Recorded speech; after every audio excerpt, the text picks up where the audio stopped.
तुम कौन हो? मानव, तुम विचित्र विश्व शोभा देखकर मोहित हो रहे हो। जगत मोहिनी की माया मंत्र में मुग्ध होकर आत्मा को, अपने को भूलकर विराज कर रहे हो। कहाँ और कहाँ से आए हो?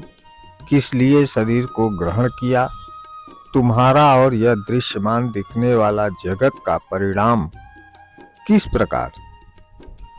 इसे एक बार भी नहीं सोचे। सोचने विचारने पर भी सिद्धांत स्थल पर पहुंचोगे या नहीं, कौन जानता है। सर्वदा आत्म, अपने और पर, पराये इस भेद में परेशान हो, लेकिन फिर भी आत्म भावना से चिंतन नहीं किए। तुम कौन हो? तुम किसी के भाई हो, किसी के पुत्र हो, किसी के शिष्य हो, किसी के मित्र, यह सोचकर निश्चिंत हो। किसी के पिता हो, किसी के पति हो, किसी के गुरु हो, ऐसा अभिमान कर रहे हो। कभी धनी, कभी ज्ञानी, कभी मानी, आदरणीय मानकर पागल हो रहे हो। कभी शोक में, कभी ताप में, कभी रोग में दुखित, कभी निंदा में, निंदा से विचलित, कभी अत्याचार से मूर्छित और कभी प्रशंसा से आनंदित होकर नाना प्रकार से विकारग्रस्त हो रहे हो। किंतु एक बार भी विचार नहीं किए कि तुम कौन हो। तुम कभी अपने को देही, बलवान, कभी बालक, कभी युवा, कभी वृद्ध ऐसा सोच रहे हो। कभी अपने को स्त्री, पुरुष या क्लीव, नपुंसक में से कुछ निश्चय कर रहे हो। कभी शूद्र, वैश्य, क्षत्रिय या ब्राह्मण वर्ण से अपने को स्वीकार कर रहे हो। कभी भोगी, कभी त्यागी, कभी योगी मानकर अपने को अवस्था विशेष के अधीन कर रखे हो। किंतु एक बार भी चिंतन नहीं किए स्वरूपतः तुम कौन हो। तुम कभी अपने को दरिद्र मानकर आंसू बहा रहे हो, कभी विपत्ति बोध से उद्धार प्रार्थना, कभी पराधीन ज्ञान से दुख प्रकट, कभी बधा जानकर मुक्ति छुटकारे की इच्छा कर रहे हो। कभी अपने को वीर, कभी धीमान, धीर और धन्य, कभी शैव, शाक्त या वैष्णव होकर अपने को कृतार्थ जन्य मान रहे हो। किंतु एक बार भी अच्छी तरह से विचारा नहीं, वास्तव में तुम कौन हो।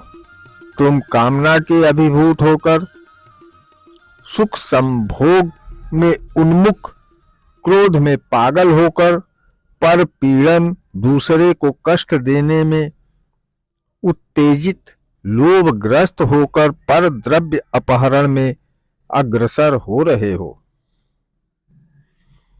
मोह तिमिर अंधकार में अंधे होकर किसी को अपना, किसी को पराया, विषय मद में प्रमत्त होकर त्रिजगत तृणवत तुच्छ एवं पराय स्त्री दर्शन में व्याकुल होकर आंदोलित चित्त में क्लेश पा रहे हो।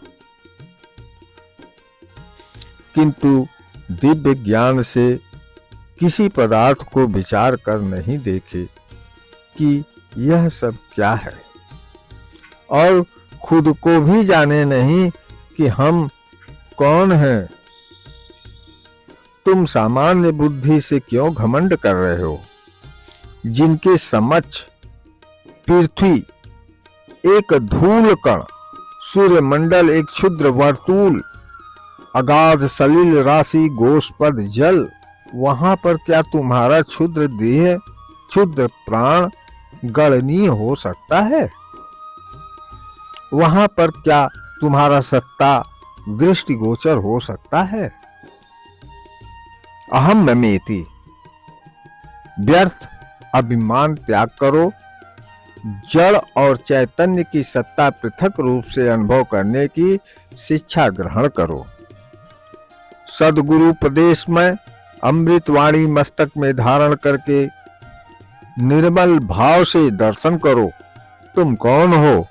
तुम माया के मोहन रूप में विमोहित होकर स्थूल आवरण में नेत्र आच्छादित किए हो। सूक्ष्म रूप त्याग पूर्वक स्थूल देह ग्रहण किए हो। अब अपने को पहचान नहीं पा रहे हो। अभी भी समय बीता नहीं है।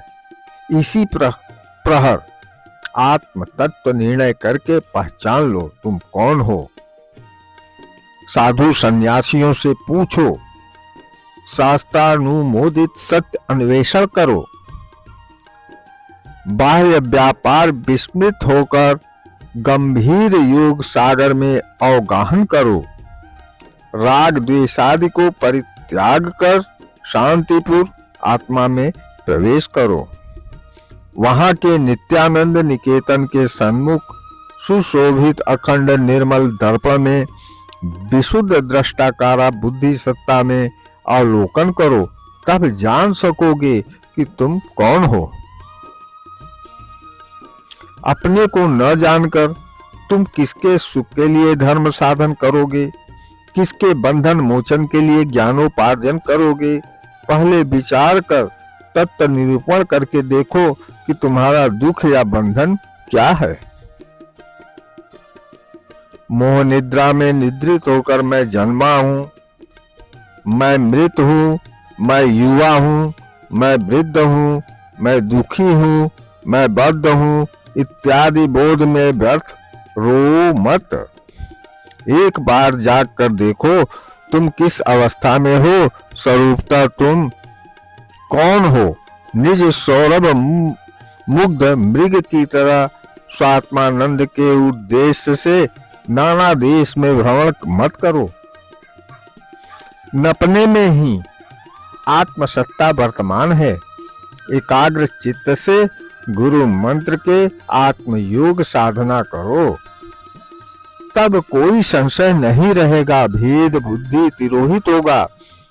जो कोई भी जानने की इच्छा करेगा उसे मात्र यही कह देना कि जान लो तुम कौन हो। ओम आदि विदुषे कपिलाय नमः।